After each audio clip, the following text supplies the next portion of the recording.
Hello, everybody, and welcome to the Bat Friends Podcast, episode number 79, where two friends rediscover an animated classic. I am one of your hosts, Chris, alongside the world champion, Joe. And New York State champion. What's up, Joe? Oh, you know, living that good life. Your best life? No, my best life would involve much more pussy. Let's talk about that for a minute. I love pussy. I'm sorry, you know, I love the smell of pussy. I love the taste of pussy. I do! Listen, men who are listening. Ladies, if you want to listen, go nuts, I don't care. If you're a lesbian, you listen too. If you are a man that enjoys the company of women, and you don't eat pussy, you are a damn fool.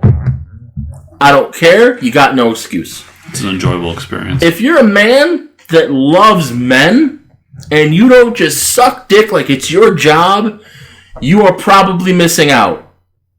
Because I love pussy, so I'd imagine you'd love eating a dick. I don't know. Live your best life, man. Did I ever tell you remember Andrea? Yes! I literally had to go through the files for a minute, like, yes! Did I ever tell you this? So one time, going down on her. This is a really funny... I love that we're taking this fucking avenue. And I'm underneath the covers. Okay. And, you know, she's obviously enjoying it. And she just tears... Because I'm a god among men. Yes. And I just she tears ass underneath the covers. Okay. So I'm currently under there doing my thing with this all around me. Fucking Dutch oven. And before... I don't even react. And all I hear is, don't stop!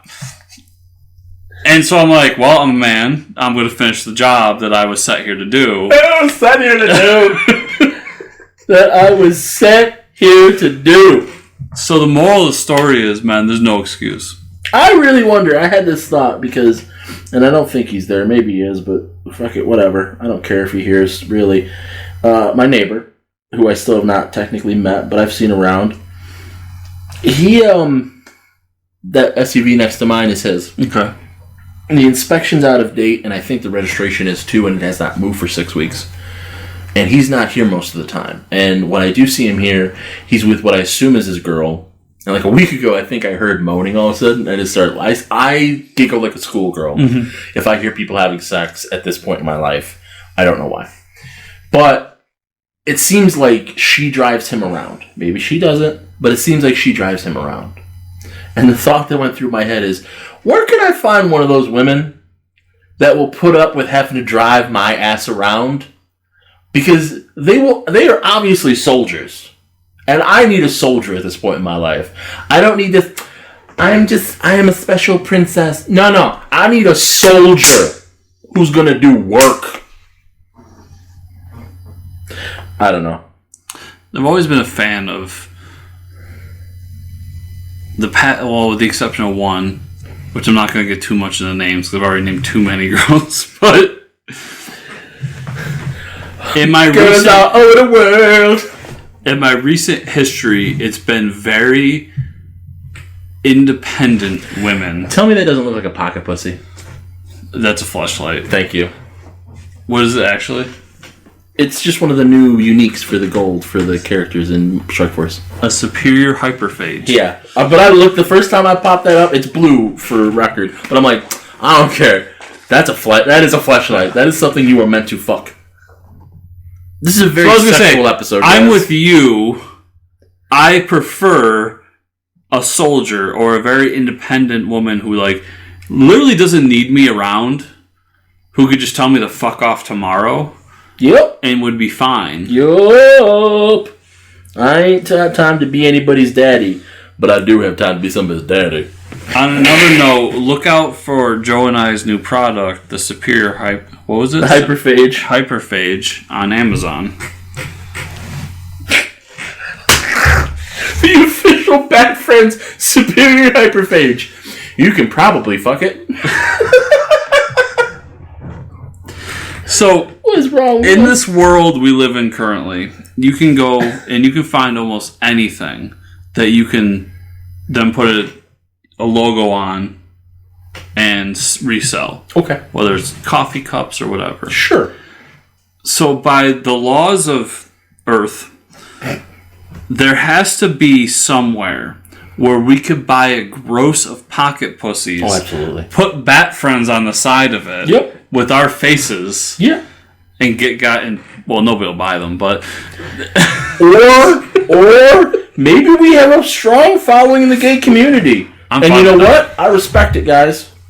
Did I tell you? So I was on a podcast a while back, and actually this interview got corrupted. Okay. And I had to go back and interview them again. Okay. But in the first one, there was 2 dudes and then a woman. Okay. And unfortunately, the woman lives in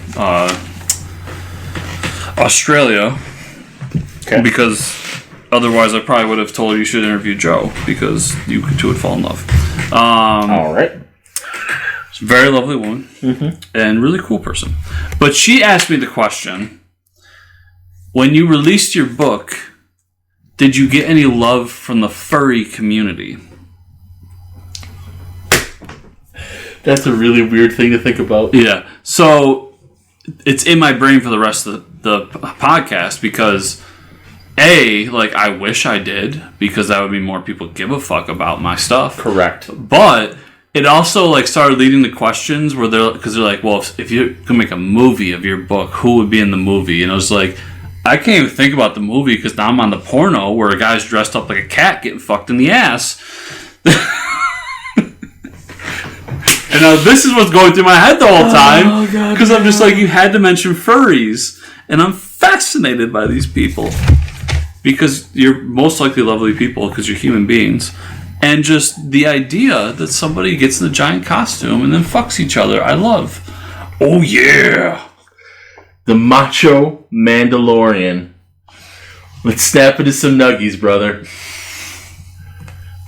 Guys, I don't know if we've talked about this. I love Macho Man Randy Savage. And if you don't, you can go fuck yourself.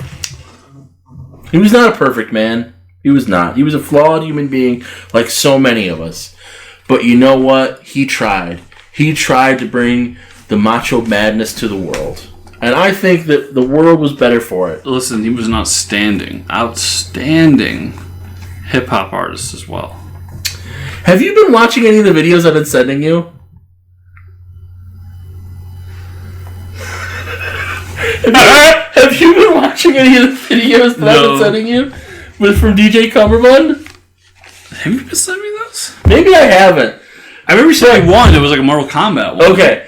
There's one. Guys, look out DJ Cumberbund on YouTube. He's tremendous. I don't know if he's starting to do it, because I don't know the timeline of his videos.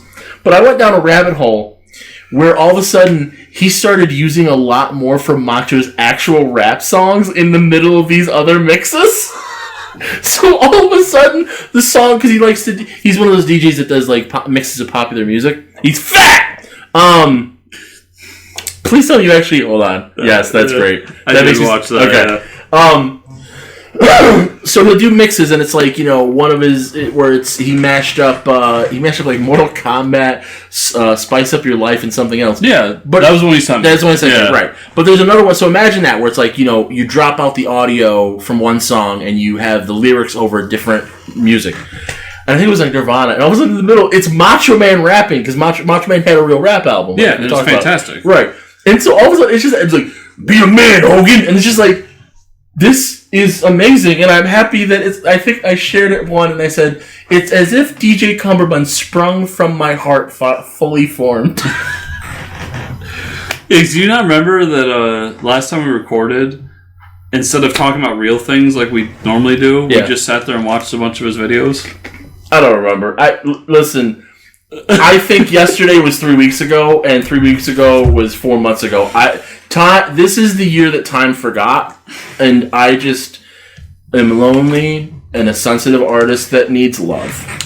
So speaking of eating pussy, we're about to watch Season 2, Episode 14 of Batman the Animated Series. It's not Season 2. Titled Riddlers Reform. You should never get laid again if you can't fucking say it right.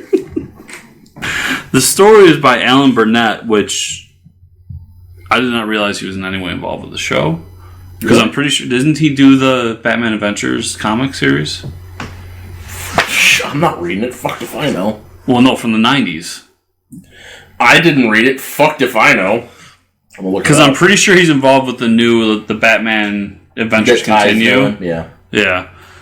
But anyways, stories by Alan Burnett with Paul Dini and Randy Rogel, with the teleplay by Randy Rogel and directed by Dan Ribba. Ribba for your pleasure. Ribba for her pleasure. No, I turned it inside out, so it's Rib for my pleasure. He worked for Disney for Gummy Bears. And he did shit in the McDuckverse. So DuckTales and shit. Oh, really? Alan Burnett is my fucking brother. He wrote Superman, Batman, The Flash, and Justice League of America storylines. So maybe? He wrote on... Okay, this is the thing. This is my first note. Parole board grants time off for good behavior. 6 episodes ago, he helped fucking put the Batman on trial. What do you mean good behavior? Yeah. He was part of a Arkham of Asylum-wide breakout. So these are just awards he won. He won awards for working on the Smurfs, Tailspin, Batman the Animated Series, bunch of Batman the Animated Series, Superman, The New Batman Adventures, Superman, Batman Beyond. Yeah, so a bunch of those. Static Shock, Ozzy and Drix, The Batman. You remember that? No. No, I choose not to. It had some interesting choices. Rostamang Joker. Yeah, that was where he had monkey feet for some reason. This is an entire episode where we spent the first half talking about eating pussy, and the second half looking at our phones. Because fuck Riddler. Nah, I'm kidding. I love Riddler. Yeah, he's doing Batman the Adventures. Yeah, so he's doing The Adventure Continues. I can't find him on Adventures. I don't think he's worked on the original one. Because I'm actually looking at DC right now. DC's like, hey, this is his biography. Interesting. Yeah. He worked on the DCU Holiday Special from 2008. I did point out the joke of the fucking good behavior, though. Because that is a joke. Alan Burnett, the creator. Mm-hmm. So he did... Justice League of America. Yep. From New 52. Tales of the Sinestro Corps. Yep. Cyborg Superman. I saw that, but I wasn't going to go through it because I didn't care. Yeah. So. I was right about the Adventure Continues. The new adventure, yeah. So what I also... But then I realized the connection between the two is Ty Templeton. Yeah, there you go. Yeah. We're Facebook friends. That makes me important. Doesn't at all. You and Ty Templeton? Yeah. Oh, interesting. I think I got in back in the basement days where it's just like everyone gets friend requests, and I think he's friends with like Yan Barn people. Like they probably met at shows and whatnot. So that's where he's like, oh, he knows him. Okay, cool. I got in with a lot of people because of that. Where it's like, I'm friends with Art Baltazar. I'm friends with and then it just feeds on itself. Well, he's friends with Ty Templeton and Art Baltazar and Chris Ambar. He must be somebody I should know. I was friends with Jimmy Palmiotti before he abandoned Facebook. I think... Talk to him a little bit, too. It must have been... I love Jimmy Palmiotti. Back in the old... Before we knew each other, in the old shop days, okay. When Yambar would show up for Free Comic Book Day. Yeah. Because I'm friends with him on Facebook. Yeah. And I've probably met him once, and it was at Free Comic Book Day. Yeah. Yeah, the first time I technically... No, it was the second time I met him was within the first time I did 24-hour comic day. And then in the middle of the night I drove him to Wegmans because his sugar was low and he needed food. I'm like, yeah, I'll try you. Let's go. And we just talked. And that's when he started to like me because it's just... I don't give a fuck. I'll say I say what I feel and I say what I think and whatever. Oh, Riddler's making toys. But they're really riddles. Because that's what I said too.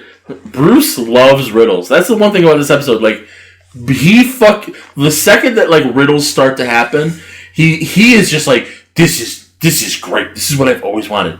I hate this so much. He wrote down that number, but wait, he flipped the board upside down. So actually, fuck you. So, I've been reading Tom King's Batman.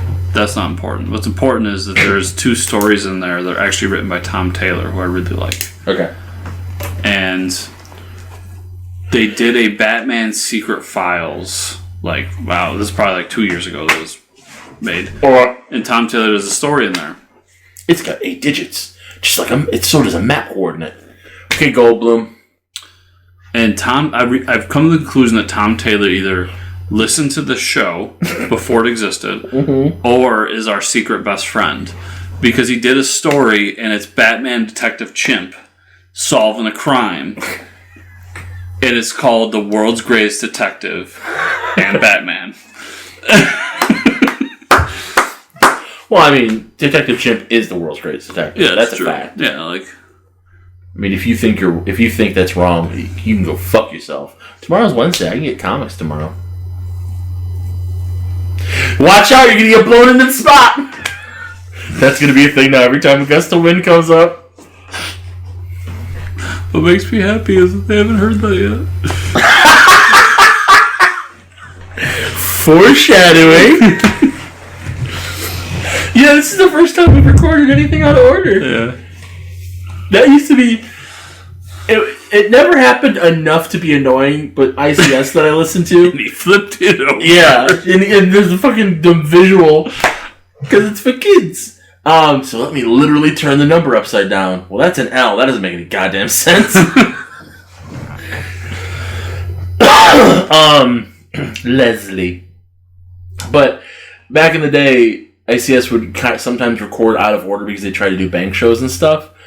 And you can't help it. Where they would start making references back to the bank shows and then be like, they haven't heard that yet. Well, TSD does that when they do, because they'll do holiday specials. Yeah. And the Christmas one's like their big one that they usually charge for. But now, like everyone else, they do Patreon. So, yeah. But anyway, so they record it and they release it on Black Friday. But then, for a few weeks leading up to it, you can tell they're making jokes of stuff that happened during it. Yeah. And it's like... Yeah. These guys' masks, the fact they have frowny faces makes me laugh. It's a contour. It's supposed to be their nose. He's Gambit. He thinks he's Gambit. The name's Gambit. Remember it. Oh. See, when it comes to Ten of Swords, you're only reading what you were normally reading, right? Plus, the one-shots. So okay. I didn't read the handbook, but, I got Alpha, and I'm getting Destruction, and there was something else where I'm like, I guess I'm going to read this, because whatever. So you read Stasis, the one that came out? Yes, that was the one I was asked. I read Stasis. That makes me laugh, because reading up to it, it's just been how do people get their swords? Yeah. And then, in my head, this is how it happened.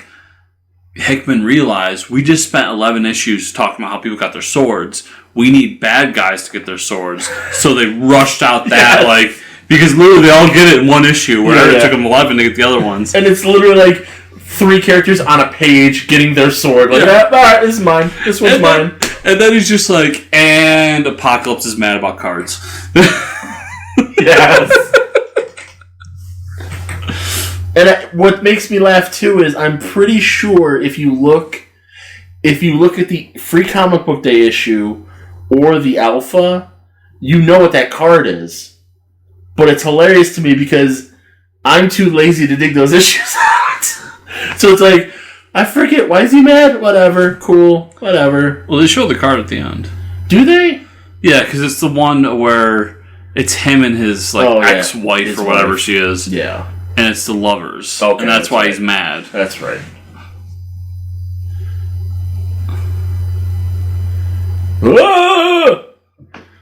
It makes me so happy they have frowny faces. Did you read X-Men? Did you read the X-Men issues? So whatever came out last week, I have not read yet. Okay. Because last week was actually a big week of books I was really looking forward to. So remind me, how does Stasis end? Spoiler alert. If I remember correctly, Apocalypse sees his wife, the helm. Yeah. And he's like, I know that helm, and takes it off, and it's his, whatever she is, but his ex-wife. It's his wife. So, here's the thing. Because I read the issue after. And I was kind of like, okay. And I looked at it, and I'm like, were we supposed to be surprised that his wife was the Destroyer, or whatever they're calling it? Because I thought that was very clearly explained early on in this crossover. But the way that panel, that the sequence plays out, I'm like, is this supposed to be a surprise? Because I'm not surprised by this. I think it was shown in the Free Comic Book Day issue, so it was like a while ago. Sure, but like, I was not shocked by it. I was like, yeah, it's his wife. Okay. Right. Well, because I thought the whole thing when, and mind you, this is where I can't remember what was technically X of Swords versus what was the lead up. Yeah, we're talking comics now because Riddler's getting hit on by chicks, and there's weird toys, and who fucking cares? It's Riddles, and he's gonna get caught. I mean, I love the Riddler and I love bowler hat Riddler, but still, it's pretty. That expression is nice. Oh yeah, they're both jerking him off. But I could have sworn there's the sequence where he meets his kids. That was in the main X book, actually. Yeah, because his kid was the one playing the game. No. Wasn't that one of the kids? No. No? That is his grandson. Oh, yeah, okay, so... Yeah. Yeah, because his grandson lied. He thought he was going back to rescue his family, and then they fucking ganked him. Yeah.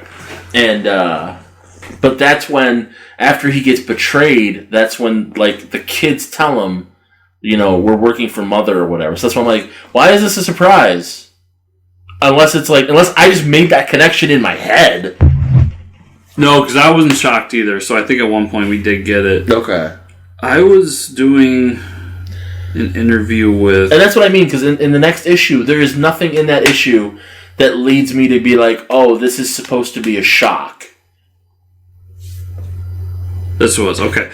So, this is kind of off air, but it's not like it's a big deal. I was doing an interview with Josh Cassara, he's the guy who's drawing X-Force right now. Okay. And he's one of their, not young bloods. Right. And we were talking, and I'd asked a lot of questions about that whole process and how it's all set up and everything. And then we started talking about X of Swords. And I said... Ten of Swords. Whatever. And I said to him, when I'm watching it, when I'm reading it, I remember when the original Four Horsemen showed up and his family and everything, and I go, those were designed by Hickman, right? He goes, oh yeah. Yeah. He's like, yeah. I go, those are such Hickman characters that I just knew from the start that he was the one that sat down and designed them. He goes, dude, we had those designs years before.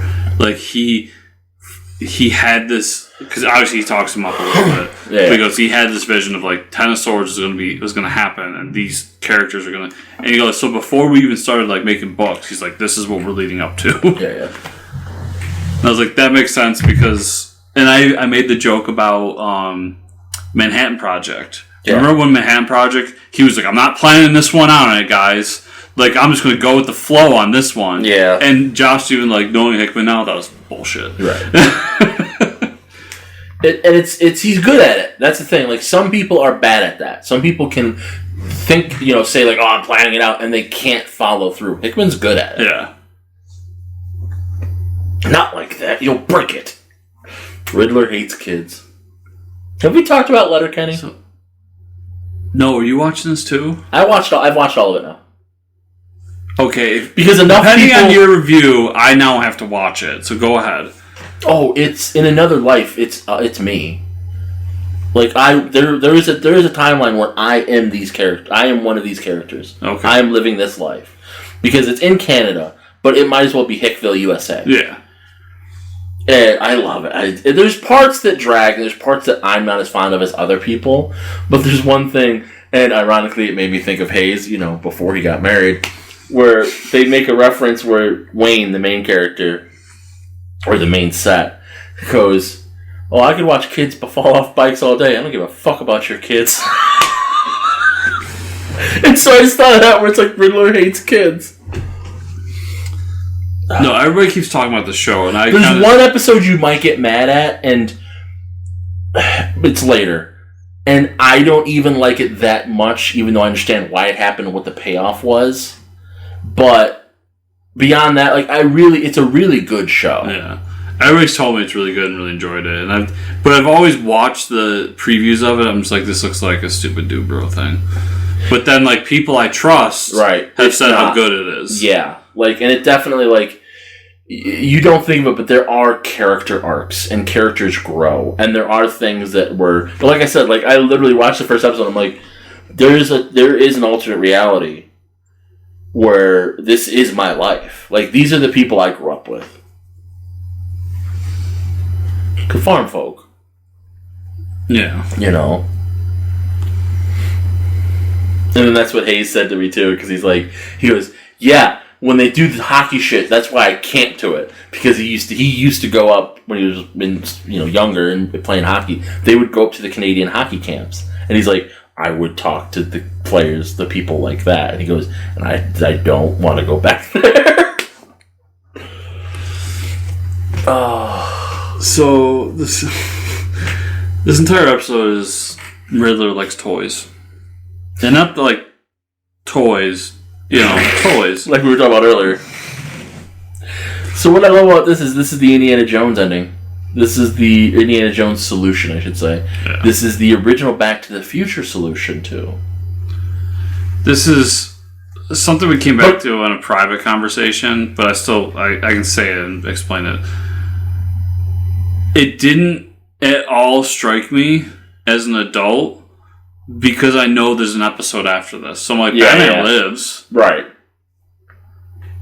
So this was supposed to, like, I'm sure as a child, I was like, oh my god. See, but even as a kid, I think I knew because, like, I was always very cognizant of time. Yeah. Like, I used to know exactly what time the Megazord would show up on Power Rangers because of commercial breaks and whatever, I could look at my clock every day. Same exact time, Megazord.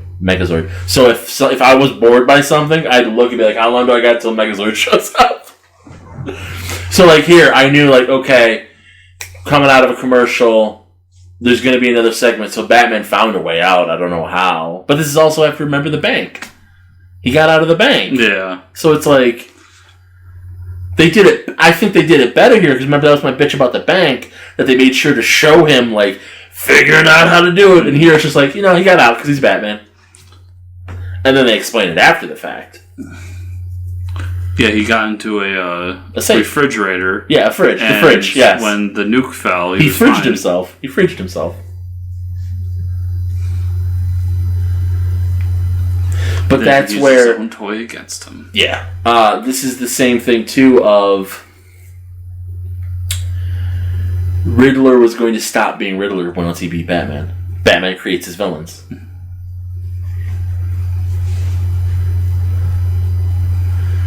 Which it is also still weird because, again, like, we had the episode where he ended up, his brain was fried, then he just showed up as a mute in Arkham Asylum, and then we see him get off for good behavior, and then this had to be around when Forever came out because it's the whole thing where he won't shut up in the asylum, which is a similar ending to Forever when Carrie gets his brain fried.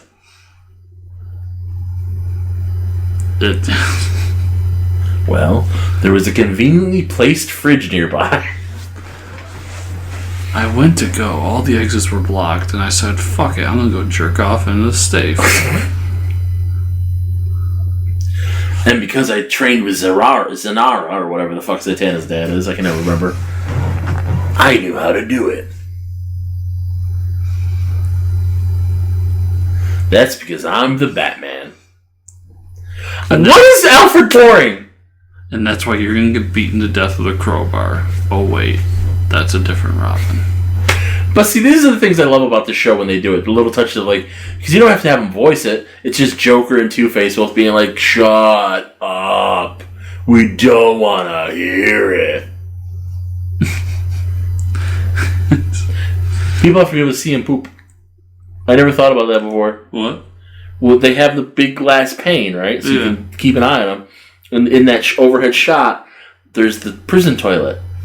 So people have to be able to see him poop. Because they're also across from each other. So whoever's in the cell across from you has to watch you poop.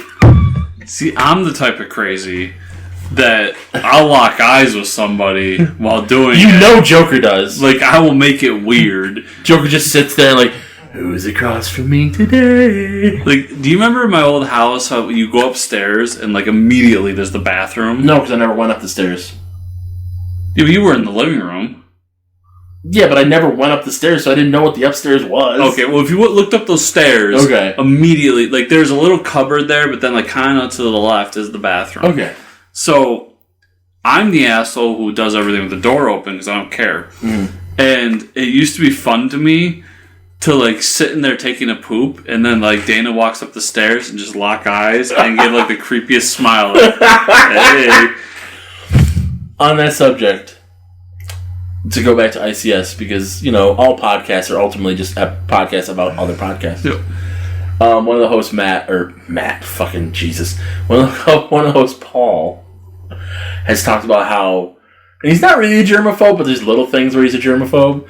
And he's like, well, I won't bring my phone into the bathroom because I don't want poop to get on it, or I get poop particles. And it's like, But then so he said that, and they're like, oh, I mean, okay. Because, you know, but I poop with the door open so I can watch the TV. And I just want to be like, so you're getting poop everywhere. You don't want to get poop on your phone, so you're making sure that shit is just spreading into, because he lives in an apartment, your shit is just spreading into your entire apartment, including your phone. Well, you know, I feel as though you didn't think this through. You know how I told you that an event happened, my dad was knocking on the door, and he decided to just barge through the door because I wouldn't answer? Yes! That's happened multiple times. Yeah, you've told me this. When I'm just on the shitter. Yeah. And he walks in, I'm just sitting there, I'm like, well, I was taking a dump, Dad. That's why I lock the door when I'm at home. Not the bathroom door, the door. Yeah. I know it could still happen, because it has happened out near where I live. But, I don't know, I'm just not worried about that shit. And when I don't answer your calls one day because I'm dead, right, that's fine, because life is not a good idea. Well, here's my thing, and this is what I try to explain, because it was a slight issue with a former roommate. It's not that I'm like, oh, somebody's going to break in my house or something. Like, worst case scenario, what I really think will happen is some kids or some, you know, young person who's drunk just decides to go try doors and just tries the door and just acts like an idiot. And, like, I don't think anything malicious, but it's just, if they try the door and it's locked, they'll just go do something else. Like, you know what I mean? Because, here's, spoiler alert, everybody, I don't care how good your lock is, if somebody wants to get in your fucking house, they're going through that lock. So I've never lived in a situation where there's multiple people going through. Like, the house we had before, the landlord lived on the other side. Where I live now, like, I'm the only one in the building. So I've never had that to live in that situation. So I'm sure if I lived in, like, the city and I lived in an apartment complex, I would have different views on things. But where I have lived for my life, I've never had to deal with that. That said, though, a lot of times when somebody steals from you, it's kids fucking around. Yeah. So just having... Because I remember we were in Watkins, and I'm the only one out of me, my mother-in-law, Dana, and her brother that locks their car. And the next morning, guess who didn't have everything? And I had my podcast equipment in there. I had my laptop in there. And guess who didn't have shit stolen out of their car the next day? I've gotten 20 emails from them today. Speaking of emails, where can people find you on the internet? JoePank.com, JoePanc.com. There's all kinds of fun links there, and fun articles, and old shit, and links to Cthulhu Homes, and links to ClicksNexus, and links to everything. If you're not the kind of person that likes links, I don't know who you are. I don't know who you are. But you can go to EnjoyYourFrozenDick.com, the only place to get your official Bat Friends merchandise, Joe Meets World merchandise, ClicksNexus merchandise, Joe merchandise, Brooks merchandise, Frozen Dick merchandise. I don't know. Yeah, go there. It's cool. It's fun. I'm sure there's going to be a bunch of sales because it's the holidays. Give the gift of a frozen dick. You can also follow me on Twitter, @Cthulhu Homes, or Joe Pank. You search either one, that's going to get you there. I post funny shit sometimes. I don't know. I don't really like Twitter, but hey, if you're somebody that likes Twitter, maybe you'll make me fall in love with it. You can also follow me on Instagram at JoePank36, the number 36. There'll be some pudding pictures and shit, and I post a lot of comics, and, you know, if I get a funny idea, I post something too, but, you know, otherwise, it's just a self-promotion vehicle because I don't have delicious breasts. And as always, if you want my other show, Joe Meets World, up to 3 days uncut and unedited, you can go to patreon.com/JoePank. Give me as little as $2 a month for a bunch of fun stuff. And the more Patreons we get, the more I am motivated to give you stuff. But there's stickers, there's t-shirts. It's great. And if we get 50 in a month, you're getting chocolate pudding or free pudding. If you don't like chocolate pudding, I'll get you some other pudding. If you don't... Listen, I'll even go this far. I think it's funny to give everybody chocolate pudding. If you just want something else, cool. We'll figure it out. But not tapioca pudding. No, maybe rice pudding. Or if you just don't say, you're going to wake up and just find a package of chocolate pudding in your mailbox. You can find me at chrisrunt.com. That's CHRISRUNDT.com. There you can get my everything. But most importantly, you get the link to my email list, where if you sign up, you can get 8-page preview to Battle Monsters for free. Wow. That's a deal at twice the price. Mostly because 2 times 0 is still 0.